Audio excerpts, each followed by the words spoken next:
Hello के छ सबैजना आराम हुनुहुन्छ ल अब दसैँ आइसक्यो हैन तिहार पनि आउँदैछ अब यो दसैँ तिहार छठको एकमुष्ट रूपमा 2082 सालको दसैँ तिहार तथा छठ पर्वको उपलक्ष्यमा चाहिँ मैले यो शुभकामना मन्तव्य सहितको भिडियो चाहिँ बनाएँ हैन अनि तपाईहरुको यो सम्पूर्ण परिवार तपाई यो भिडियो जतिले हेरिराख्नु भएको छ त्यो सबैजनालाई 2082 सालको विजयादशमी तथा शुभ दीपावली सँगै छठ पर्वको विशेष शुभकामना साथै उत्तर प्रगतिको शुभकामना पनि गर्न चाहन्छु।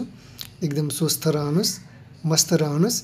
अब दसैँ तिहारमा यो अनियमित रूपमा यो असन्तुलन भोजनहरू चाहिँ धेरै चाहिँ सेवन नगर्नुस् हैन, लिमिटमा खानुस् अनि समयमा सुत्नुस्। अनि यो चाडपर्वको बेलामा यो नेपालमा चाडपर्वकोलाई हामीले बढी मनाउँछौँ अनि त्यसपछि त्यही कुरा नै हाम्रो चाहिँ विकृतिको रूपमा बढ्छ क्या। जुन कुरा धेरै हुन्छ त्यो कुरा चाहिँ विकृतिको रूपमा बढ्छ नि त, त्यो त यो प्रचलन नै हो। तर आफ्नो संस्कारलाई जोगाउनु पनि पर्छ, तर संस्कार सँगसँगै आफ्नो स्वास्थ्यलाई पनि ख्याल गर्नुपर्छ। अब संस्कार फलो गर्दाखेरि समाजमा नकारात्मक असर पर्यो भनेपछि त त्यो कुरा चाहिँ विकृति नै भयो नि त। त्यही भएर राम्रोसँग मनाउनु सबैले।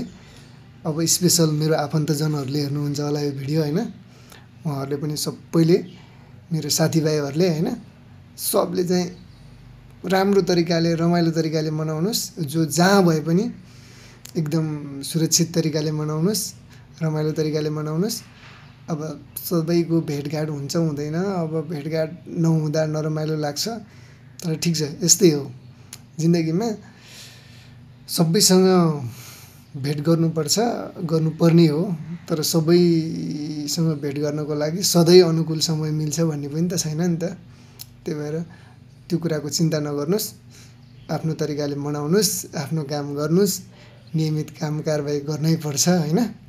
त्यही भएर फेरि पनि यो दसैँ तिहार र छठको शुभकामना भन्दै यो भिडियोलाई यहीँ एन्ड गर्छु। हस् त, थ्याङ्क यू।